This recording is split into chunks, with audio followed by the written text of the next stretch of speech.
Hey everyone, welcome to my YouTube channel HB Educational Insights। आज हम करने जा रहे हैं बायोमोलिक्यूल्स। आज एक नया चैप्टर की शुरुआत हो रही है, बायोमोलिक्यूल्स। इससे पहले हम इस चैनल पे 3 चैप्टर डिस्कस कर चुके हैं। कौन कौन से? Cell the unit of life, उसके बाद हमने डिस्कस करा एनिमल टिश्यूज, उसके बाद हमने डिस्कस करा cell cycle and cell division. This is our 4th chapter biomolecules. Biomolecules एक बहुत डिटेल्ड चैप्टर है जिसमें बहुत सारी नई टर्मिनोलॉजीज आएंगी, बहुत सारे एलिमेंट्स कंपाउंड्स के नाम आपको याद रखने पड़ेंगे। But chapter is quite easy अगर आप इसको थोरोली समझने की कोशिश करोगे और समझते हर दिन जो पढ़ा है आपने उसको अपने हिसाब से आप नोट्स बना के उसके इम्पोर्टेंट पॉइंट्स को हाईलाइट करके लिखोगे और उसी दिन याद करोगे, then this chapter is very easy. जो भी इम्पोर्टेंट पॉइंट होते हैं, जो अगर न्यू व्यूवर्स हैं उनके लिए मैं बता दूं, मैं वो पॉइंट हाईलाइट कर देती हूँ। आपने थंबनेल या उसमें देख के पता चल गया होगा ये क्या है। एनसीईआरटी लाइन बाय लाइन हम रीड करते जाएंगे और उसको डिस्कस करेंगे। ठीक है, चलो स्टार्ट करते हैं। There is a wide diversity in living organism in our biosphere. Now, a question that arises in our mind is all a living organism made of same chemical element and compound. You have learnt in chemistry how elemental analysis is performed. देखो अभी तक ये पूरा paragraph मैंने जल्दी जल्दी में इसलिए पढ़ा क्योंकि ये क्या है, अभी तक कुछ नहीं बोल रही है। बोल रही है कि हमारे ऑर्गेनिज्म बायोस्फीयर में आप देखोगे कितनी डाइवर्सिटी ऑफ ऑर्गेनिज्म, ह्यूमंस हैं, एनिमल्स हैं, एनिमल्स के अंदर भी कितनी वैरायटी है, डॉग्स है, काउ है, उनके अंदर भी अलग अलग स्पीशीज है, और प्लांट्स है। ये सारे के सारे बायोस्फीयर में इतने सारे एलिमेंट कैसे बने हुए हैं? सेल से मिलके बने हुए हैं। बट ठीक है, बट इनके अंदर की केमिकल कंपोजिशन क्या है? क्या ये सारे के सारे सेम केमिकल एलिमेंट्स और कंपाउंड से मिल के बने हुए हैं या कुछ अलग वेरिएशन आपको देखने को मिलती है? और अगर मिल के भी बने हुए तो क्या एलिमेंट्स है, क्या उनकी कंपोजिशन है, ये सब हम इस चैप्टर में एक्चुअली पढ़ने वाले हैं। ठीक है, आगे पढ़ते। If you perform such an analysis on plant tissue, animal tissue or microbial paste, we obtain a list of elements like carbon, hydrogen, oxygen and several other elements and their respective content per unit mass of a living tissue. ये देखो actually क्या होता है, कुछ type के experiments होते हैं, chemistry में भी पढ़ाए जाते हैं एक्सपेरिमेंट्स, जहाँ पे एक टाइप से आपने अगर पढ़ा हो 11th-12th में आके होता है बहुत। अगर किसी ने 12th पहले से पढ़ी हुई है, वो नीट वगैरह के लिए पढ़ रहे हैं तो उनको पता होगा कि केमिकल सोल्ट एनालिसिस करके कोई एक होती है जिसमें आपको क्या सोल्ट के अंदर कौन कौन सी केमिकल्स हैं, कौन कौन से एलिमेंट्स हैं, ये सारी कंपोजिशन आपको पता करनी होती है।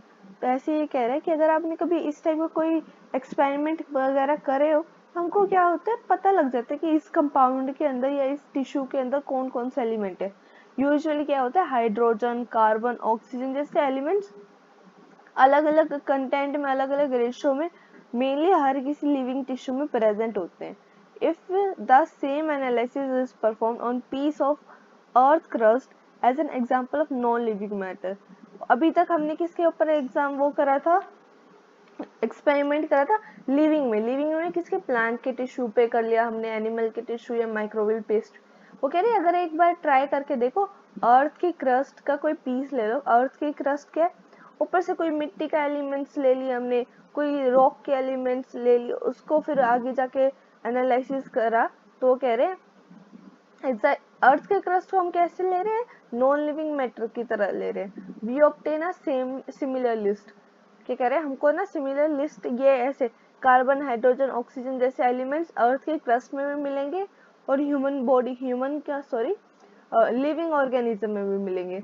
तो कंपोजिशन कह रहे परसेंटेज अलग हो सकते हैं। नॉर्मली आप ये बहुत इजी बात है समझ में, जो ह्यूमन की कंपोजिशन है एलिमेंट्स की वो आप नहीं कर सकते हैं जो नॉन लिविंग की है। कंपोजिशन दोनों की अलग अलग होगी, बट एलिमेंट्स जो ह्यूमन में भी, एनिमल्स वगैरह में प्रेजेंट है, लिविंग ऑर्गेनिज्म में प्रेजेंट है, वही एनिमल नॉन लिविंग में भी आपको देखने को मिलते हैं elements.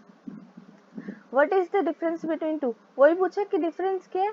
In absolute term no such difference can be made out.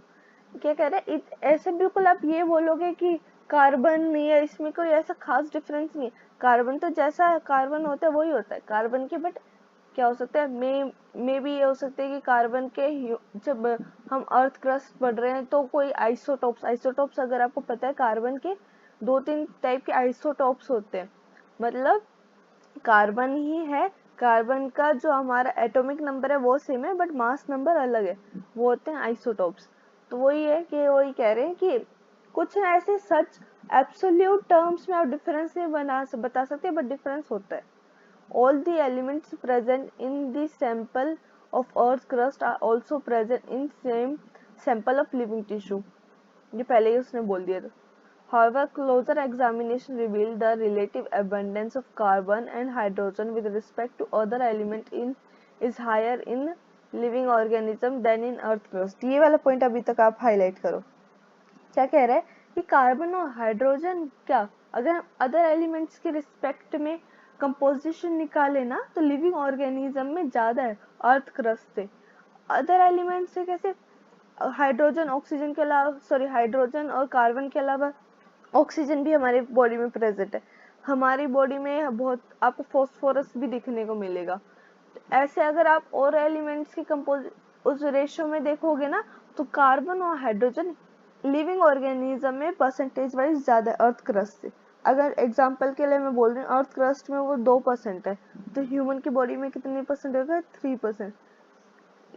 इस वे में, ठीक है। एग्जांपल रेशियोज वगैरह सब कुछ आगे गिवन है इसी चैप्टर में।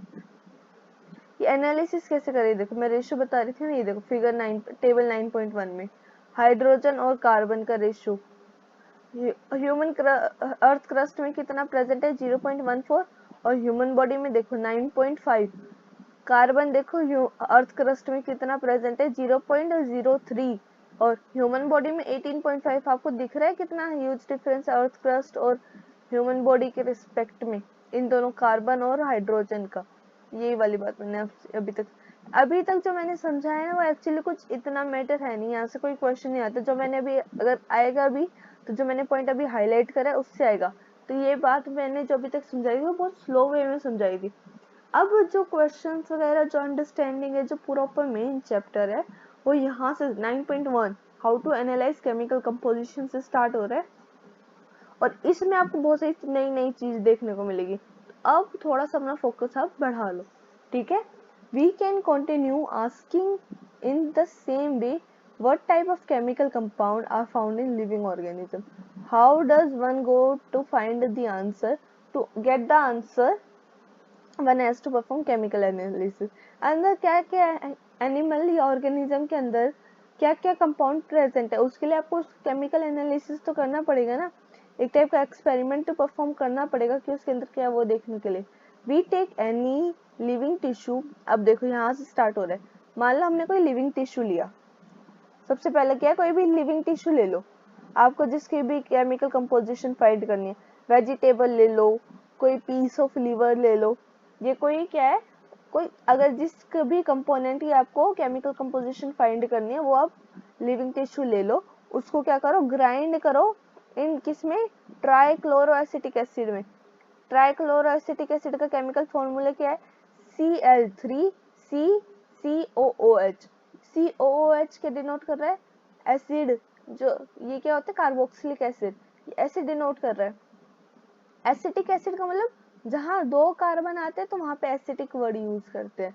और ट्राई क्लोरो का मतलब देखो, ट्राई का मतलब 3, क्लोरो का मतलब क्लोरीन, तो Cl3 मतलब ट्राई क्लोरो। केमिकल का फॉर्मूला मैंने आपको समझा दिया क्या है, Cl3CCOOH using mortar and pestle. Mortar pestle क्या होता है, हिंदी में तो मेरे को नहीं पता, बट वो आपने देखा होगा ना जिसके अंदर हम पुराने जमाने के लोग अपने कुछ कूटते रहते हैं, उसे कहते हैं mortar and pestle. We obtain a thick slurry, उससे हमें क्या मिलेगी, एक टाइप की थिक स्लरी। स्लरी का मतलब आप उसको लिविंग टिश्यू को कूटोगे एक एसिड के अंदर तो एक टाइप से उसकी स्लरी टाइप का, उसका एक टाइप का कुछ लिक्विडी टाइप का स्ट्रक्चर नहीं बन जाएगा, उसे ही कह रहे हैं थिक स्लरी मिलेगी। If we were to strain this through a cheese cloth और कॉटन, उसके बाद जो आपको स्लरी मिली है उसको क्या करो, चीज क्लॉथ या किसी कॉटन क्लॉथ से उसको क्या कर लो, स्ट्रेन कर लो, उसको छान लो, तो आपको क्या मिलेंगे, दो फ्रैक्शन देखने को मिलेंगे। कौन से दो फ्रैक्शन होंगे? पहला फ्रैक्शन जो उस कपड़े के कॉटन चीज क्लॉथ के ऊपर है, वो वाला फ्रैक्शन जो नहीं छन पाए। हम नॉर्मल, ये तो आप बहुत नॉर्मल भी देख सकते हो, हम जब चाय बनाते हैं तो चाय के भी दो कंपोनेंट होते हैं ना, एक जो हमारे ग्लास के अंदर आता है और एक जो हमारी सिर्फ छन्नी में रह जाता है। तो ऐसे कह रहे हैं दो फ्रैक्शन है, एक जो ऊपर चीज क्लॉथ के रहेगा और एक जो नीचे आ गया। One is the filtrate, more technically the acid soluble pool. Filtrate क्या होगा, जो नीचे आ गया, फिल्टर होकर जो नीचे आ गया उसे क्या बोलेंगे, फिल्ट्रेट, या बोलेंगे acid soluble pool. Acid soluble pool, acid में जो चीज सोल्यूबल होगी वो लिक्विडाइज होगी, वो नीचे आ गई, तो उसे क्या बोला, फिल्ट्रेट या एसिड सोल्यूबल पूल। चीज सेम है, नाम दो दो दे रखे हैं। सेकेंड वाला कौन होगा, रिटेंटेड। रिटेंटेड का मतलब जो चीज ऊपर ही बच गई है ना, चीज क्लॉथ के जो ऊपर बच गई, वो क्या होगा हमारा रिटेंटेड या एसिड इनसोल्यूबल फ्रैक्शन। इनसोल्यूबल हुआ है तभी तो ऊपर बच गया, इसलिए क्या बोला, acid insoluble fraction. Scientist have found thousand of organic compound in acid soluble pool. Acid soluble pool क्या होगा, हमारा filtrate.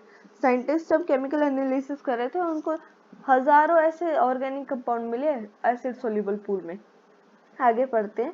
In higher classes, you will learn about how to analyze a living tissue sample and identify a particular organic compound. It will suffice to say here that one extract the compound, then the subject the extract to various separation techniques till one has separated a compound from all other compound. कुछ नहीं लिखा ये कह रहे कि ना, आप अभी अगर आपको एनालिसिस करना नहीं आता, आप आगे जाके 12th में जाके, नहीं तो 12th के बाद आप आगे कि अपनी कॉलेज लाइफ में पढ़ाया जाता है कि कैसे, अगर हमने ये तो देख लिया कि दो सोल्यूबल पूल है, एक एसिड सोल्यूबल पूल है, एक एसिड इनसोल्यूबल पूल है, ठीक है, बट एसिड सोल्यूबल पूल के अंदर कौन कौन से कंपोनेंट है, आप हमको ये बताओ। तो वो वाले केमिकल एनालिसिस अभी आपने नहीं सीखी, वो वाला केमिकल एनालिसिस आप बड़े होके सीखोगे, या कुछ जब हायर स्टडीज करेंगे तब सीखेंगे। अब केमिकल स्टडीज के अंदर क्या बोल रहे हैं वो आगे, क्या एसिड सोल्यूबल पूल में वो पहले से बोल रहे हैं कि थाउजेंड्स ऑफ कंपाउंड है, तो थाउजेंड्स ऑफ कंपाउंड में कार्बन है, तो कार्बन को हाइड्रोजन से अलग करना, या कोई एक ऐसा मॉलिक्यूल है, विटामिन वगैरह, उन दोनों इन सबको अलग अलग करना, वो भी कहाँ सीखेंगे हम, हायर क्लासेस में। In other words, one has isolated and purified a compound. इससे आगे पढ़ते हैं। Analytic technique were when applied to compound give an idea of a molecular compound and the probable structure of the compound. एक बार आपको technique मिल गई जिससे आपको compound के बारे में स्टडी करने के बारे में, कंपाउंड का एक हल्का सा आइडिया मिल गया, तो उसके आप प्रॉपर स्ट्रक्चर वगैरह भी बना सकते हो कि ये कंपाउंड है मेरा XYZ, इस कंपाउंड का स्ट्रक्चर ये है, यहाँ पे कार्बन अटैच्ड है, यहाँ पे हाइड्रोजन अटैच्ड है, यहाँ पे क्लोरीन अटैच्ड है, इस टाइप का आप स्ट्रक्चर भी बना सकते हो। All carbon compounds that we get from living tissue are called biomolecule. अगर कोई भी चीज, ये वाली वर्ड याद रखना, कोई भी कंपाउंड, ऑल कार्बन कंपाउंड जो भी हम लिविंग टिश्यू से लेते हैं ना, लिविंग टिश्यू, हमने लिविंग टिश्यू कौन सा यूज करा था, हमने कोई वेजिटेबल यूज करी, हमने कोई पीस ऑफ लिवर यूज करा, हमने कुछ और चीज यूज करी, तो ये क्या हुआ, लिविंग टिश्यू से जो भी हमको कंपाउंड मिल रहा है वो क्या होगा, बायोमोलिक्यूल। बायो वर्ड क्यों यूज हुआ, क्योंकि बायोलॉजिकल चीज है ना, एक बायो की चीज है, लिविंग टिश्यू जो है ये बायो के अंदर स्टडी करते हैं ना, तो इसलिए बायोमोलिक्यूल। इसमें क्या लिखा है आगे, a slightly different but a destructive experiment has to be done. One weight a small amount of living tissue. देखो एक नया एक्सपेरिमेंट पढ़ने जा रहे हैं, वो क्या है कि आप एक काम करो, आप वेट करो एक small amount of living tissue, leaf ले लिया, लीवर ले लिया, और जो भी आप वेट करोगे वो क्या होगा, उसका ड्राई वेट।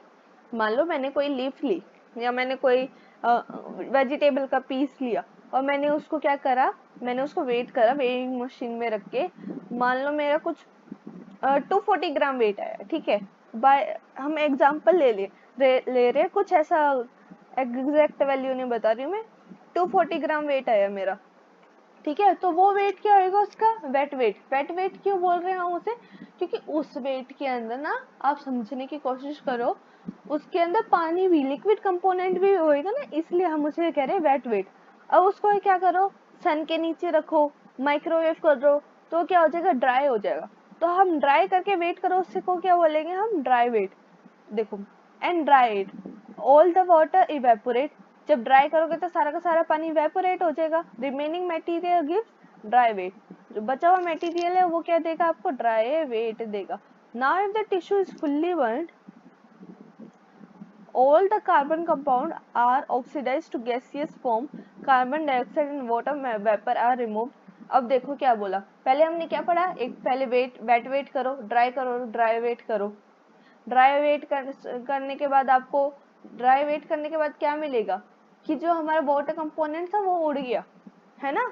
अब उसके बाद क्या करो, उसे कंपोनेंट का, जो मेरा वेजिटेबल का कंपोनेंट था ना, उसके मैंने जला लिया। जलाने के बाद क्या हुआ, देखो हर किसी कंपाउंड के अंदर, लिविंग एलिमेंट के अंदर कार्बन प्रेजेंट होता ही है ना। कार्बन हमारे ह्यूमन का, हमारे लिविंग ऑर्गेनिज्म का एक बहुत इंपॉर्टेंट एलिमेंट है। तो क्या कह रहे हैं, अगर मैंने मान लो वेजिटेबल के पीस को जला दिया, तो जो उसके अंदर का कार्बन कंपाउंड था, आपको पता है कार्बन को अगर ऑक्सीजन मिल जाए तो वो कार्बन डाइऑक्साइड फॉर्म कर देता है। तो कह रहे हैं जो भी आपके अंदर का कार्बन कंपाउंड था ना, उस लिविंग टिश्यू के अंदर का, वो सारा का सारा गैसियस कार्बन फॉर्म में चेंज हो गया, जैसे कार्बन डाइऑक्साइड और water vapour. Water vapour is your H2O in gaseous form, और वो क्या हो जाएगा, वो भी रिमूव हो जाएगा, है ना। तो रिमेनिंग बच के क्या आएगा, राख बच के आएगी ना, राख, है ना। राख हो जाएगा, वो बिल्कुल ड्राई होके, ड्राई तो हमने पहले से कर दिया था, अब उसको बर्न कर दिया तो कुछ उसका बहुत रिमेनिंग पार्ट बचेगा, उसे क्या बोलते हैं हम, ऐश। ऐश को हिंदी में हम बोलते हैं राख, ठीक है। The ash contain inorganic elements, ash के अंदर कौन कौन से एलिमेंट्स होंगे, inorganic elements like calcium, magnesium, carbon, hydrogen जैसे एलिमेंट तो उड़ के चले गए, कार्बन का क्या हुआ, कार्बन डाइऑक्साइड हो गया, और वाटर का जो H2O के फॉर्म में जाके वेपर बन के उड़ गया। तो कह रहे हैं कि अब क्या, जो ऐश होगा उसके अंदर क्या क्या होगा, इनऑर्गेनिक कंपोनेंट्स होंगे, जैसे कैल्शियम, मैग्नीशियम, ठीक है, इस टाइप के, पोटेशियम हो गया आपका, इस टाइप के। आगे बढ़ते हैं, क्या बोल लिखा है, inorganic compounds like sulphate, phosphate are also seen in acid soluble fraction. क्या कह रहे हैं, इनऑर्गेनिक कंपाउंड जो है ना, जैसे कौन कौन से इनऑर्गेनिक कंपाउंड का नाम दिया है, देखो फॉस्फेट दिख रहा है आपको, यहाँ पे कंपाउंड्स लिखा है, ये फिगर 9 सॉरी टेबल 9.2 में सबसे नीचे कंपाउंड्स दे रखे हैं आपको, NaCl दे रखा है, कैल्शियम कार्बोनेट दे रखा है, फॉस्फेट दे रखा है, सल्फेट दे रखा है, ये सारे कंपाउंड दे रखे हैं। तो ये कह रहे हैं इनऑर्गेनिक कंपाउंड जो ये है ना, ये कहाँ मिलेंगे आपको, ये आपको एसिड सोल्यूबल फ्रैक्शन में मिलेंगे। सबसे हमने पहले ट्राइक्लोरो एसिटिक एसिड वाला देखा था ना एक्सपेरिमेंट, जो हमने मोर्टर एंड पेस्टल में पीस के एक स्लरी बना के करा था, उसमें एक एसिड सोल्यूबल पूल आया था जिसे हम फिल्ट्रेट कर रहे थे, उसमें मिलेगा ये सारा compound. Therefore, element analysis give element composition of living tissue in a form of hydrogen, oxygen, chlorine, carbon। कह रहा है कि कुछ नहीं, ये कह रहा है कि एलिमेंट का एनालिसिस करोगे तो उसकी कंपोजिशन वगैरह के आपको बारे में पता चल जाएगा। ये हम अभी तक 3-4 बार पढ़ चुके हैं कि एलिमेंट के एनालिसिस करोगे तो उसके अंदर क्या पता चलेगा, बहुत नॉर्मल सी बात है, जो कि उसके लिविंग टिश्यू के अंदर प्रेजेंट है। From A chemistry point of view one can identify fractional groups, functional groups like aldehyde. आपने किसी ने केमिस्ट्री पढ़ी है, तो केमिस्ट्री के अंदर एल्डिहाइड, फंक्शनल ग्रुप्स पढ़ाए जाते हैं, aldehyde, ketone, aromatic compound. Aldehyde क्या होता है, CHO वाले ग्रुप क्या होते हैं आपके, एल्डिहाइड। कीटोन वाले ग्रुप, मैं इसको ना काम करती हूँ, अगर किसी को नहीं पता एल्डिहाइड, कीटोन और कार्बोक्सिलिक एसिड वगैरह के बारे में, तो मैं यहाँ पे लिख देती हूँ। अगर नहीं पता तो प्लीज थोड़ी बहुत बेसिक केमिस्ट्री की चाहिए। ये वाला चैप्टर मैं आपको बताऊँ, ये ना हमारी, I am not sure class 11th या 12th किसी एक की केमिस्ट्री की बुक के लास्ट चैप्टर है ये, बायोमोलिक्यूल, जो हम पढ़ते हैं सिलेबस वाइज। सेम अगर यहाँ पे पढ़ लिया आपने तो बायो को पढ़ने की जरूरत नहीं है, और यहाँ पे क्योंकि बायो में भी बायोमोलिक्यूल के अंदर ये सारी बेसिक ग्लूकोज के स्ट्रक्चर के बारे में, फ्रक्टोज के स्ट्रक्चर के बारे में, बायोमोलिक्यूल एंजाइम्स वगैरह के बारे में पढ़ाया जाता है। ठीक है, तो वहां पे बहुत हेल्प मिलेगी आपको। तो यहाँ पे अच्छे से पढ़ लो प्लीज आप। फंक्शनल ग्रुप जैसे एल्डिहाइड, एल्डिहाइड क्या होता है, एक सेकेंड मैं यहाँ पे लिख देती हूँ, आपका मेंशन कर देती हूँ।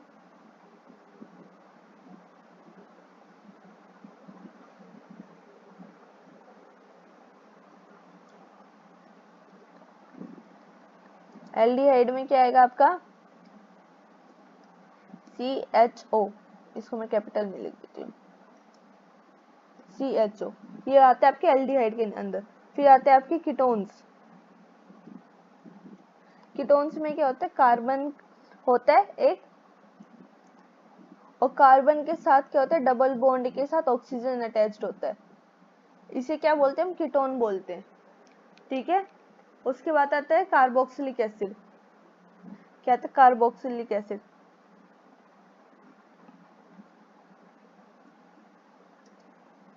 एसिड उसमें क्या होता है, वो होता है जैसे अभी हमने ट्राइक्लोरोएसिटिक एसिड पढ़ा था ना, COOH आ जाए जहाँ पे, तो वो क्या हो जाता है आपका कार्बोक्सिलिक एसिड। ये कुछ फंक्शनल ग्रुप है, इसके बारे में देखना। एरोमेटिक कंपाउंड क्या होते हैं, साइक्लिक कंपाउंड यूजुअली जो होते हैं, तो एरोमेटिक के अंदर आते हैं। जिस अगर किसी ने बेंजीन वगैरह के बारे में पढ़ा हो, C6H6,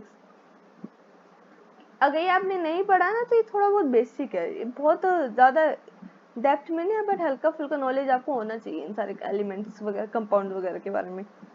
but from a biological point of view we shall classify them into amino acid, nucleotide, bases, fatty acid. तो अमीनो एसिड क्या होते हैं, अमीनो एसिड हमारी बॉडी में प्रेजेंट होते हैं। अमीनो एसिड, अमीनो एसिड ये होते हैं जो मिल के एक साथ मिल के क्या बनाते हैं, प्रोटीन बनाते हैं। प्रोटीन तो आपने नाम सुना ही होगा, अगर किसी ने अमीनो एसिड का नाम नहीं सुना। न्यूक्लियोटाइड बेस क्या होते हैं, ये भी आप डिटेल में पढ़ोगे। हमने न्यूक्लिक एसिड, डीएनए आरएनए के जेनेटिक मटेरियल के बारे में पढ़ा है ना, वो कैसे मिलते हैं, किससे मिलके बने होते हैं, उनमें कौन कौन से बेसिस यूज होते हैं, वो हम न्यूक्लियोटाइड बेसिस के अंदर सुनेंगे, पढ़ेंगे मतलब। फैटी एसिड क्या होता है, फैटी एसिड इज योर, जो हमारे लिपिड्स के अंदर आते हैं, जो हमारे फैट वगैरह होते हैं ना, हम फैट वगैरह के बारे में पढ़ते हैं, वो सब फैटी एसिड के। चलो आगे पढ़ते हैं। अमीनो एसिड आज हम कितना पढ़ेंगे, आज हम ये नेक्स्ट पेज और कंप्लीट करेंगे, बस इतना ही पढ़ेंगे क्योंकि बहुत लंबी क्लास हो जाएगी नहीं तो। Amino acid are organic compound containing an और अमीनो ग्रुप। अमीनो एसिड में क्या क्या होगा, अमीनो ग्रुप। अमीनो ग्रुप का मतलब क्या है, ये अभी मैं सारा बताऊंगी आपको, एक second. Amino group an acidic group as substituent on same carbon, the alpha carbon, hence these are called alpha amino acid। मैं आपको दिखाती हूँ, ये देखो फिगर नंबर कौन सी दिखाऊं मैं आपको, यहाँ पे देखते हैं और कहीं गिवन हो अच्छे से। चलो ये देखो अमीनो एसिड लिखे हैं, यहाँ पे ग्लाइसिन दिख रहा है आपको, हियर आपको ये कार्बन दिख रहा है, कार्बन के ऊपर आपको एक एसिड COH कार्बोक्सिलिक एसिड दिख रहा है, ये क्या हो गया आपका एसिड ग्रुप। एक कार्बन के ऊपर एसिड ग्रुप अटैच है, उसी कार्बन के ऊपर अमीनो ग्रुप। अमीनो का मतलब NH2, अमोनिया सुना है किसी ने NH3, तो अमीनो ग्रुप कौन सा हो गया, NH2 वाला जो ग्रुप है वो अटैच्ड है उसी कार्बन के ऊपर। तो ये क्या होएगा, ये किसके अंदर आता है, अमीनो एसिड के अंदर, अल्फा अमीनो एसिड बोलते हैं। अमीनो ग्रुप अटैच्ड हो और एक एसिडिक ग्रुप अटैच्ड है सेम कार्बन के ऊपर। आगे पढ़ते हैं। These are called substituted methanes। इन्हें क्या बोलते हैं, substituted methanes। methanes क्यों, किसी ने मीथेन के बारे में पढ़ा है, मीथेन क्या होता है, CH4 लिख लो अगर साइड में नहीं पता किसी को, तो मैं यहाँ पे ऐड कर देती हूँ। मीथेन क्या होता है, मीथेन जो CH4, एक कार्बन है और कार्बन के ऊपर क्या है, 4 हाइड्रोजन अटैच्ड है, वो मीथेन हुआ। मैं आपको एक अच्छे से और अच्छे से बता देती हूँ अगर मेरे को मिल गया पेंसिल वाला टूल। यहाँ पे आई फील कुछ चेंजेस आए इसमें, मेरे को पेंसिल टूल नहीं मिल रहा। ड्रॉ शेप्स, चलो अगर मिलता है मैं आगे बता दूंगी आपको। एक ही कार्बन पे क्या होता है,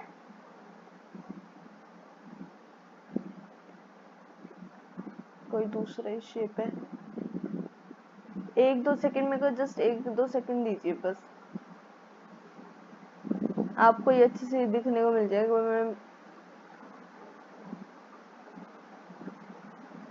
डन। ये कार्बन है आपका, इसी कार्बन के ऊपर 4 हाइड्रोजन अटैच रहते हैं। कितने हाइड्रोजन? यहाँ पे एक हाइड्रोजन, यहाँ पे एक हाइड्रोजन, यहाँ पे एक हाइड्रोजन और यहाँ पे एक हाइड्रोजन। ये हो गया आपका मीथेन। अब इसे सब्स्टिट्यूटेड मीथेन क्यों कह रहे हैं? क्योंकि इसी हाइड्रोजन की जगह पे, ये जो हाइड्रोजन आपको दिख रहा है, इस हाइड्रोजन की जगह पे अमोनिया अटैच हो गया। इस हाइड्रोजन की जगह उसने इसको हटा दिया और कार्बोक्सिलिक एसिड ग्रुप अटैच हो गया। इस हाइड्रोजन को हटाया और इसको हम कहते हैं एक आर ग्रुप। आर ग्रुप कुछ भी हो सकता है। आर ग्रुप क्या हो सकता है? कुछ भी हो सकता है। जैसे आपको यहाँ पे 3 अमीनो एसिड के दिख रहे हैं, ये आर ग्रुप जो स्क्वायर के अंदर दिख रहे हैं वो आपका आर ग्रुप ही है। क्या यहाँ पे देखो, ये भी अमीनो एसिड है, यहाँ पे हाइड्रोजन है, ये भी अमीनो एसिड है, बट यहाँ पे क्या आ गया? CH3 आ गया। ये भी अमीनो एसिड है सेरीन, बट यहाँ पे देखो CH2OH आ गया। तो ये आर है इस वेरिएबल ग्रुप। वेरिएबल मतलब कुछ भी चेंज हो सकता है, आर की जगह कुछ भी आ सकता है। तो इसलिए हम इसे क्या कह रहे हैं? Substituted methane. Okay done. चलो हम आगे पढ़ते हैं। There are 4 substituted group, substituent group occupying 4 valency position. मैंने आपको बता दिया 4 वैलेंसी पोजीशन में 4 अलग अलग ग्रुप्स आ जाते हैं। These are hydrogen, carboxylic acid, amino group. Amino group is your NH2 और क्या हो गया? एक वेरिएबल ग्रुप। पढ़ लिया हमने वेरिएबल ग्रुप को क्या बोलते हैं? आर बोलते हैं ना। ये आर कुछ भी हो सकता है, आर ग्रुप कुछ भी हो सकता है। Based on the nature of R group there are many amino acid. देखो आर ग्रुप के बेसिस पे एक जो चीज हर ग्रुप, हर अमीनो एसिड में चेंज हो रही है वो आर ग्रुप ही है। बाकी तीनों चीज सेम है हर अमीनो एसिड में। कार्बोक्सिलिक एसिड आपको हर किसी में मिलेगा, NH2 आपको हर किसी में मिलेगा, हाइड्रोजन आपको हर किसी में मिलेगा। चेंज कहाँ पे आ रहा है? आर के बेसिस पे। और वो कह रहा है कि आर के बेसिस पे ही कुछ टाइप के अमीनो एसिड है। वो कौन कौन से? Harbour those which occur in protein. Amino acid जो मैंने बताया था ना अभी आपको थोड़ी देर पहले कि अमीनो एसिड जुड़ जुड़ के क्या बनाते हैं? हमारा प्रोटीन बनाते हैं। तो those which occur in protein are of 20 type. क्या कह रहे हैं? वो अमीनो एसिड जो प्रोटीन में दिखते हैं ना, वो हमको सिर्फ 20 तरीके के अमीनो एसिड है। वो 20 तरीके के अमीनो एसिड जुड़ जुड़ के क्या बनाते हैं? हमारे प्रोटीन। क्या सिर्फ अमीनो एसिड 20 ही तरीके के? नहीं, जो प्रोटीन बना रहे हैं वो 20 तरीके के अमीनो एसिड है। The R group in the proteinaceous amino acid could be a hydrogen। ये क्या कह रहे हैं? R group हाइड्रोजन भी हो सकता है। क्या हो सकता है? मिथाइल ग्रुप भी हो सकता है और हाइड्रोक्सी मिथाइल ग्रुप भी हो सकता है। कैसे? एग्जांपल फिर डायग्राम दे रखा है, देखो अमीनो एसिड अगर R ग्रुप हाइड्रोजन है तो क्या हो गया? ग्लाइसिन। अगर R ग्रुप CH3 है तो आपका क्या हो गया? एलेनिन। और अगर R ग्रुप CH2OH है मतलब क्या है? Hydroxy methyl. हाइड्रोक्सी का मतलब OH। Alcohol group with methyl attached है तो उसे क्या बोलते हैं? सेरीन। ये नाम याद रखने पड़ेंगे आपको, मेरे नाम मेंशन कर देती हूँ। अमीनो ग्रुप, ओके ये देखो ये वाला, अगर हाइड्रोजन है तो क्या होएगा? मिथाइल है तो क्या होएगा? और हाइड्रोक्सी मिथाइल है तो क्या होएगा? डायग्राम से देख लेना, डायग्राम के साथ याद करना, बहुत अच्छा से याद होएगा ये। Chemical and physical properties of amino acid are essentially of amino carboxylic and functional group। Chemical वो कह रहे हैं केमिकल और फिजिकल प्रॉपर्टीज अमीनो एसिड किसके ऊपर बेस्ड है? अमीनो ग्रुप जो हमारा NH2 है, हमारा जो कार्बोक्सिलिक एसिड और आर ग्रुप जो वेरिएबल ग्रुप है उसके वो किस बेस्ड पे? उसी के बेस्ड पे उस हर किसी की केमिकल और फिजिकल प्रॉपर्टी अलग अलग होगी। Based on number of amino and carboxylic group they are called acidic. ये वाली याद रखना। अगर देखो मैं आपको बताती हूँ सिंपल चीज क्या है। ये आपको डायग्राम दिख रहा है, ये बॉक्स के अंदर जो बना रखा है, यहाँ पे आपको NH2 दिख रहा है, NH3 दिख रहा होगा आपको क्योंकि इसके ऊपर चार्जेस वगैरह है। बट ये देखो नॉर्मल केस में, चलो यहाँ पे बता, NH2 दिख रहा है, ये क्या होता है? Amino group. अमीनो ग्रुप कहीं भी मेंशन कर लो, ये बेसिक इन नेचर होता है। जो हमारा अमोनिया होता है ना उससे ही डेरिवेटिव है, और ये कैसे होता है? बेसिक। कार्बोक्सिलिक एसिड, नाम में ही एसिड आ रहा है तो ये क्या होता है? एसिडिक। अब ये बताओ किसी क्लास में एक आधे बच्चे कैसे हैं? एसिडिक नेचर के, आधे बच्चे कैसे हैं? बेसिक नेचर के। मैं एक बहुत नॉर्मल वे में, इजी वे में समझाने की कोशिश कर रही हूँ आपको कि आधे बच्चे कैसे एसिडिक, बेसिक एसिडिक क्वालिटी रखने वाले, आधे बच्चे कैसे बेसिक क्वालिटी रखने वाले। अगर मान लो 50% का रेशियो डिस्टर्ब हो गया, अब 60% बच्चे, 2-4 बच्चे न्यू एडमिशन आए एसिडिक नेचर के, तो बच्चों का एसिडिक वाले की क्वांटिटी बढ़ गई, तो वो क्या होएगा, एसिडिक की तरह ज्यादा क्लास, टोटल होलसम क्लास आपकी एसिडिक की तरह बिहेव करने लगेगी। क्यों? क्योंकि एसिडिक वालों का नंबर ज्यादा है। मान लो दूसरी क्लास सेक्शन बी में क्या करते हैं, कुछ बच्चे न्यू एडमिशन के आते हैं, वो कैसे आते हैं, बेसिक नेचर के। अब क्या होएगा, बेसिक वालों का नंबर बढ़ गया, बेसिक वालों की क्वांटिटी बढ़ गई, तो अब क्लास कैसे बिहेव करेगी, बेसिक नेचर में। तो वही कह रहे हैं, ये बात सेम कह रहे हैं। अगर कार्बो ये कैसे बिहेव कर सकते हैं, based on number of amino और carboxylic group, they could be acidic, basic और न्यूट्रल। न्यूट्रल कब होंगे, जब इक्वल नंबर ऑफ बेसिक और एसिडिक है। ब्रो ना तो तुम ज्यादा एसिड वाले ना हम बेसिक वाले ज्यादा, तो हम सब कैसे न्यूट्रल वे में रह रहे हैं। तो ना एग्जाम्पल याद रखना, एसिडिक के अंदर ग्लूटामिक एसिड, बेसिक के अंदर लाइसिन और न्यूट्रल के अंदर valine amino acid.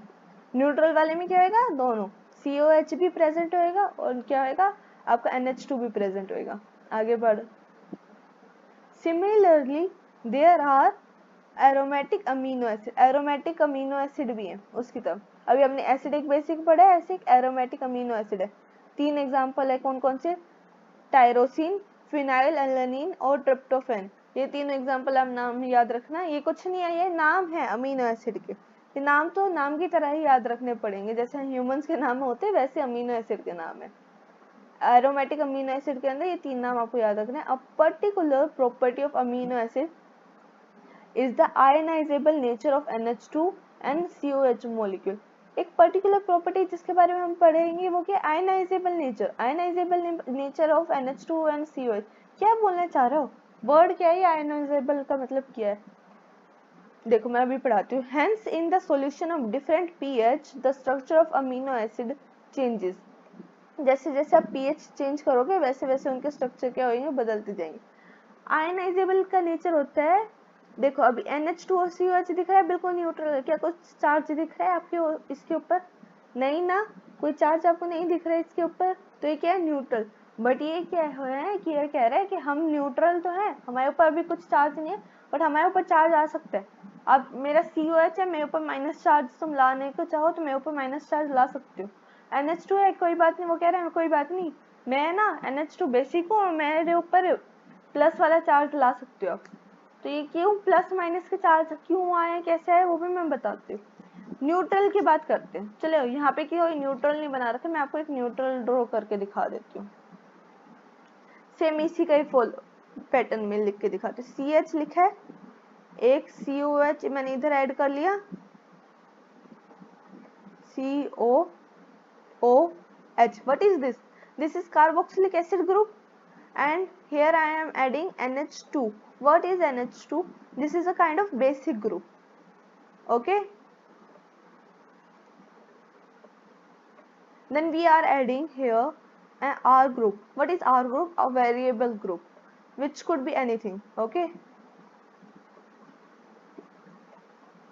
done।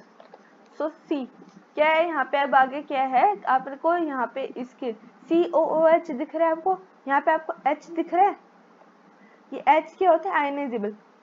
COH में से वो कहता है कि मेरे पास ना H है, मैं क्या कर सकता हूँ, मैं H को डोनेट कर सकता हूँ, मेरे पास ये प्रॉपर्टी है कि मैं H क्या कर दूंगा, डोनेट कर दूंगा।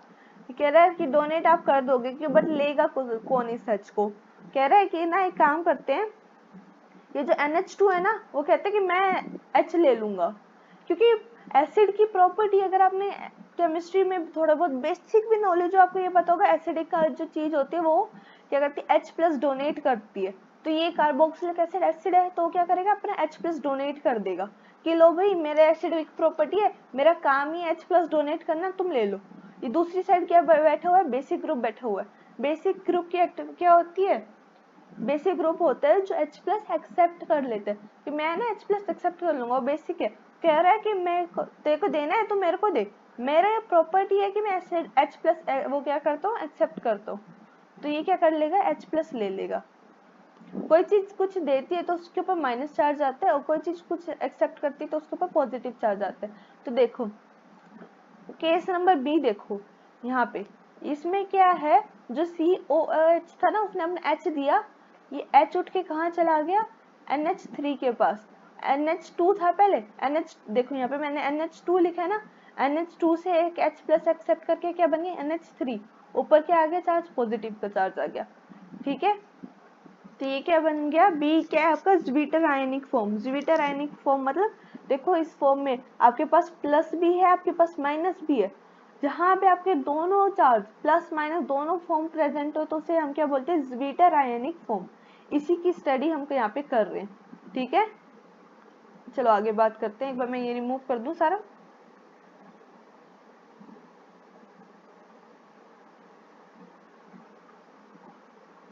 चलो ये हो गया रिमूव, डन। आगे पढ़ते हैं। आई होप ये मैंने थोड़ा सा अच्छे से समझाया होगा, आपको समझ में आ गया होगा। बी क्या है हमारा, ज्विटर आयनिक फॉर्म। आगे पढ़ते हैं, लिपिड के बारे में पढ़ेंगे आज की क्लास में हम, बस लिपिड और थोड़ा बहुत ही ऐसे उसके बारे में, amino, I am so sorry, किसके बारे में, न्यूक्लिक एसिड के बेसिस के बारे में पढ़ेंगे। जब एक काम करते हैं, जो न्यूक्लिक एसिड वाला बेसिस वाला काम है ना, ये बहुत डिटेल में मेरे को आपको पढ़ाना पड़ेगा। ये आज की क्लास में नहीं पढ़ेंगे, या कल की क्लास में पढ़ेंगे, ये वाला जो पूरा पोर्शन में हाईलाइट कर रही हूँ। ये आज की क्लास में मैंने सोचा था मैं आज की क्लास में बताऊंगी, बट ये थोड़ा सा कॉम्प्लेक्स हो जाएगा आपके लिए। अभी हम सिर्फ लिपिड्स के बारे में पढ़ेंगे। देखो जो ये इतना पैराग्राफ बचा हुआ है, ये लिपिड और लिपिड के बारे में आज हम पढ़ेंगे। लिपिड क्या है, जनरली वाटर इनसोल्यूबल है। वाटर इनसोल्यूबल का मतलब पानी में आराम से घुलते नहीं है। जो हमारे लिपिड है वो पानी में आराम से घुलते नहीं है। दे could B simple fatty acid. हमने फैटी एसिड पढ़ा था ना स्टार्टिंग में, जब मैंने बोला था अमीनो एसिड लिखा था कहीं एक, जब हम NCERT रीडिंग कर रहे थे। और अब हमने तब पढ़ा था फैटी एसिड। तो ये फैटी एसिड कहाँ पे आते हैं, हम आगे डिटेल में स्टडी करते हैं लिपिड्स के अंदर। ये क्या हो सकते हैं, सिंपल फैटी एसिड हो सकते हैं। फैटी एसिड होता क्या ये बताओ तुम। एक फैटी एसिड वो होता है जिसके अंदर कार्बोक्सिलिक ग्रुप हो attach to an R group. इसके बारे में भी हम पढ़ेंगे आगे, डायग्राम में दे रखा होगा। चलो आगे पढ़ते हैं। फैटी एसिड क्या है, जहाँ पे कार्बोक्सिलिक ग्रुप हो। कार्बोक्सी ग्रुप का मतलब C डबल बॉन्ड O वाला ग्रुप, उसे हम क्या बोलते हैं, carboxy group. Attach to R group. R group क्या एक वेरिएबल ग्रुप है, हमने पढ़ा था ना। R group could be methyl. R group क्या हो सकता है, मिथाइल हो सकता है, इथाइल हो सकता है। इथाइल मतलब C2H5 हो सकता है। और क्या हो सकता है, हायर नंबर ऑफ कंपाउंड हो सकते हैं, 1 से लेके 19 कार्बन के बीच की चैन हो सकती है। एक टाइप से वो कह रहा है कि ना एक कार्बोक्सी ग्रुप होएगा, मतलब कार्बन डबल बॉन्ड ऑक्सीजन वाला ग्रुप होएगा, उसे हम बोलते हैं कार्बोक्सी ग्रुप। और कार्बोक्सी ग्रुप क्या होएगा, R ग्रुप से अटैच होएगा। ये मेरा कोई, एक सेकेंड, ये मेरा कोई कार्बोक्सी ग्रुप है। ये कार्बोक्सी ग्रुप कुछ भी हो सकता है, ये कीटोन भी हो सकता है, ये कार्बोक्सिलिक एसिड भी हो सकता है, ये कुछ भी हो सकता है। ये कार्बोक्सी ग्रुप के साथ क्या होगा, एक वेरिएबल ग्रुप R अटैच होगा। R कुछ भी हो सकता है, ये भी कुछ भी हो सकता है। एक कार्बन का कंपाउंड है, 2 कार्बन का कंपाउंड है, 3 कार्बन का कंपाउंड है। तो वो कह रहे हैं 1 से 19 कार्बन तक के कितने भी लंबी चैन ले सकते हो आप। 19 कार्बन का भी कंपाउंड हो सकता है, ये आपके ऊपर है। ठीक है, आगे पढ़ते हैं। फॉर एग्जाम्पल क्या दे रखा है, पाल्मिटिक एसिड। देखना ये क्वेश्चन पूछा जाता है बहुत बार। पाल्मिटिक एसिड क्या है, जिसमें 16 कार्बन है, including carboxy group. Palmitic acid कितने कार्बन का बना हुआ है, 16 कार्बन। अब वो पूछ सकता है कि ये जो 16 कार्बन है, इसमें जो आपका कार्बोक्सी ग्रुप है ये अटैच्ड है या नहीं है। वो कह रहे हैं 16 कार्बन है, ये टोटल है, कार्बोक्सी ग्रुप भी और जो हमारा R ग्रुप है, दोनों को मिला के क्या है, पाल्मिटिक एसिड 16 कार्बन की लंबी चेन है। एराकिनिडोइक एसिड में कितने, 12 कार्बन एटम है, इंक्लूडिंग कार्बोक्सी कार्बन। ठीक है, दो साइड में मेंशन कर लो क्या चीज, दो चीज, पाल्मिटिक एसिड और arachidonic acid. Palmitic acid 16 carbon और एराकिडोनिक एसिड कितने, 20 कार्बन। पढ़ लिया, इतना लिख लिया, इंपॉर्टेंट। ओके डन, आगे पढ़ते हैं। Fatty acid could be saturated. Saturated का मतलब विदाउट डबल बॉन्ड। हमने पढ़ते हैं ना कार्बन कार्बन के बीच में सिंगल बॉन्ड हो सकता है, डबल बॉन्ड हो सकता है, ट्रिपल बॉन्ड भी हो सकता है। तो वो कह रहे हैं सैचुरेटेड क्या होगा, जहाँ पे कोई डबल बॉन्ड नहीं है। सिंगल बॉन्ड वाले जो भी कार्बन होते हैं ना वो सैचुरेटेड के अंडर आते हैं। अनसैचुरेटेड कार्बन क्या होता है, जहाँ पे डबल बॉन्ड या ट्रिपल बॉन्ड आ जाए वो क्या होगा आपका अनसैचुरेटेड कार्बन। क्यों? क्योंकि उसमें एक से ज्यादा कार्बन कार्बन के बीच के बॉन्ड बन गए हैं, तो उसे क्या बोलते हैं हम unsaturated. Another simple lipid is glycerol. Glycerol क्या है? सबसे सिंपल, ये क्वेश्चन बहुत बार पूछा जाता है कि सबसे सिंपल लिपिड का एग्जांपल दो। ये क्वेश्चन में लिख दिया which among the following is the simplest lipid, तो क्या होगा आपका एग्जांपल आंसर क्या होगा ग्लिसरॉल। ग्लिसरॉल क्या होगा? ग्लिसरॉल क्या होता है? Try hydroxy propane. प्रोपेन देखो ऐसे ऐसे ना नाम आपको बहुत बार देखने को मिलेंगे। मैं इसी क्लास में आपको नहीं देखा होगा, मैं 3-4 बार बोल चुकी हूँ आपको कि बेसिक केमिस्ट्री की नॉलेज जरूरी है। आपको यही नहीं पता प्रोपेन क्या होता है, हाइड्रोक्सी क्या होता है, ट्राई का मतलब कितने वो होते हैं, तो कैसे आप समझ पाओगे? अगर आपको ये समझ में आ गया तो आपको सीधा पता चल जाएगा कि कंपाउंड का स्ट्रक्चर क्या है। प्रोपेन का मतलब होता है 3 कार्बन। एक मिनट मैं आपको ये भी बना के दिखा देती हूँ। इसकी वजह से मेरे को क्या है, मेरे को ना हर चीज आपको एक बार ड्रॉ करके बतानी पड़ती है उनके लिए जिन्होंने किसी ने पहले ये पढ़ा नहीं है, प्रोपेन वगैरह के बारे में किसी को पता नहीं है। 1 सिंगल बॉन्ड, ये सिंगल बॉन्ड, ये 3 कार्बन की चेन को हम बोलते हैं प्रोपेन। इसमें क्या लिखा है? ट्राई हाइड्रोक्सी प्रोपेन, मतलब ट्राई हाइड्रोक्सी का मतलब 3 OH ग्रुप अटैच्ड है। OH क्या होगा? ये आपका अल्कोहल ग्रुप होता है, इससे आपका OH, ठीक है, यहाँ पे आपका OH ग्रुप अटैच्ड है, तो ये क्या हो गया आपका ट्राई हाइड्रोक्सी प्रोपेन। अब कितने का एक कार्बन कितने बॉन्ड बना सकते? 4 बना सकते ना, 2 इसने बना रखे हैं, तो यहाँ पे क्या आएगा? 2 बचे हुए बॉन्ड में क्या होना चाहिए? H2 आ जाएगा। यहाँ पे पहले से 3 बना रखे हैं, तो एक जगह बाकी है उस पर क्या आ जाएगा? H आ जाएगा। यहाँ पे 2 बना रखे हैं पहले से, अब कितनी जगह बाकी है? 2 बाकी है, तो उसमें क्या आ जाएगा? 2 बाकी में H2 डन। तो यहाँ पे CH2OH, CHOH, CH2OH, okay.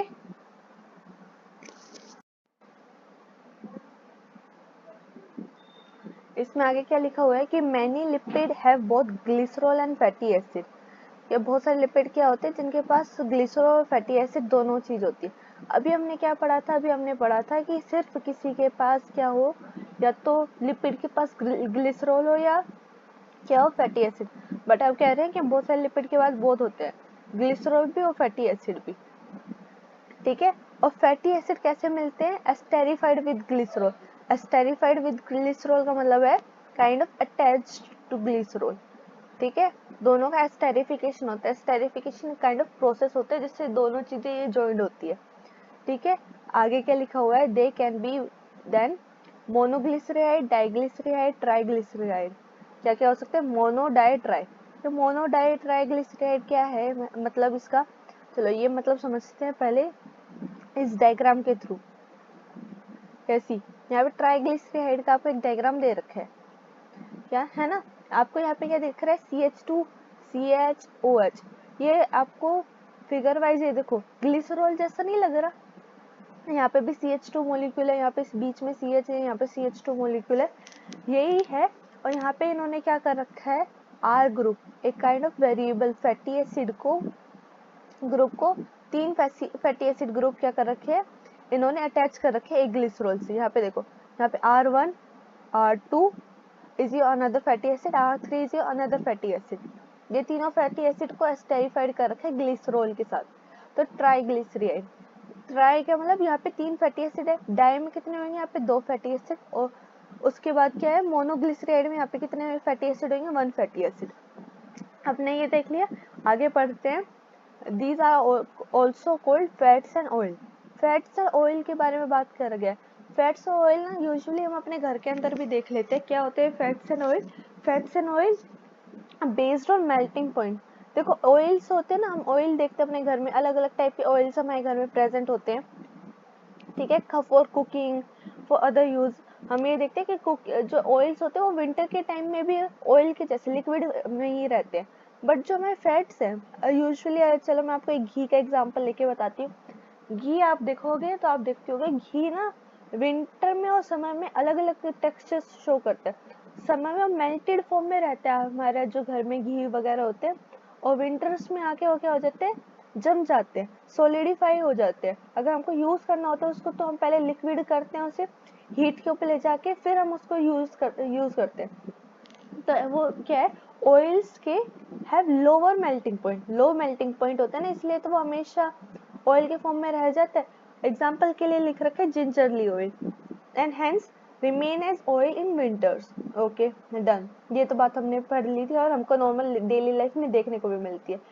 Some lipids have phosphorus, वो क्या कह रहे हैं कि कुछ लिपिड ऐसे होते हैं जिनके पास फॉस्फोरस प्रेजेंट होता है, उसे हम क्या कहते हैं, फॉस्फोराइलेटेड ऑर्गेनिक कंपाउंड। इन्हें क्या कहते हैं, फोस्फोलिपिड्स कहते हैं। फोस्फोरस प्रेजेंट है ना उसमें एज अ साइड कंपाउंड, तो इसके लिए फोस्फोलिपिड।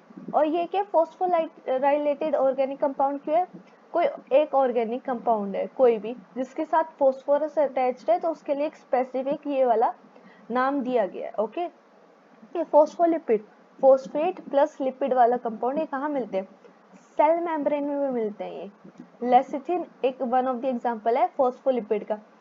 क्वेश्चन 101% यहाँ से पूछा ही जाता है अगर इस वाले पैरा से पूछा गया कि लेसिथिन क्या है। लेसिथिन एक टाइप ऑफ फोस्फोलिपिड है, ठीक है। इसका एग्जांपल मैं आपको डायग्राम के थ्रू दिखाऊंगी। Some tissue specially the neural tissue have lipid with more complex structure. क्या कह रहे हैं कि न्यूरल टिश्यू जो हमारे पास होते हैं, न्यूरल टिश्यू के बारे में हमने अपने एनिमल टिश्यू वाले चैप्टर में भी पढ़ा था, उसमें जो लिपिड प्रेजेंट होते हैं वो उससे भी ज्यादा कॉम्प्लेक्स स्ट्रक्चर के होते हैं। देखो यहाँ पे फैट्स एंड ऑयल या लिपिड करके प्रॉपर एक पूरा का पूरा डायग्रामेटिक रिप्रेजेंटेशन दे रखा है आपको। सबसे पहले दे रखा है आपको, पहले मैं बताती हूँ ग्लिसरॉल। मैंने डायग्राम बना के भी आपको ग्लिसरॉल समझाया था। क्या होता है, ट्राई हाइड्रोक्सी प्रोपेन होते हैं, तीन ये आपके अल्कोहल ग्रुप प्रोपेन के साथ अटैच्ड होते हैं। पाल्मेटिक एसिड क्या है, पाल्मेटिक एसिड 16 कार्बन की चेन थी, मैंने बताया था, इंक्लूडिंग योर कार्बोक्सिलिक ग्रुप। यहाँ पे आपको CH3 दिख रहा है, बीच में 14 कार्बन दिख रहे हैं, और लास्ट में आपको कार्बोक्सिलिक एसिड का एक ग्रुप चेन दिख रही है। तो ये टोटल 16 कार्बन का कंपाउंड होता है, हमने पढ़ रखा है आज की क्लास में, ठीक है। फोस्फोलिपिड पढ़ा था हमने लेसिथिन। फोस्फोलिपिड में क्या फोस्फोरस अटैच्ड होता है, ये देखो है सी, यहाँ पे आपको मैं जहाँ पे बॉक्स बना रही हूँ ये देखो यहाँ पे फोस्फोरस दिख रहा होगा आपको। ये क्या है, फोस्फोलिपिड, और कहाँ प्रेजेंट होते हैं, सेल मेम्ब्रेन के अंदर।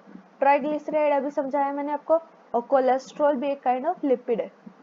कोलेस्ट्रॉल बहुत लोग, ह्यूमंस के अंदर भी कोलेस्ट्रॉल की एक बहुत कहते हैं ना, बहुत ज्यादा आप ऑयल्स वगैरह खा लो, बहुत ज्यादा फैट्स कंज्यूम करने लगो, तो कोलेस्ट्रॉल का लेवल आपकी बॉडी में इंक्रीज कर रहा है, तो वो वाला कोलेस्ट्रॉल है जो, वो भी किसके अंदर आते हैं, लिपिड्स के अंदर आता है, ठीक है। आज की क्लास ये कंप्लीट होती है। नेक्स्ट क्लास में हम यहाँ से लिविंग ऑर्गेनिज्म ये वाला पूरा पार्ट का नेक्स्ट क्लास में हम पूरा स्टडी करेंगे ये। आई होप आज की क्लास आपको लोगों को समझ में आई हो। If you like this video please like, share and subscribe to HB Educational Insights. Thank you so much for your time and effort. Bye bye.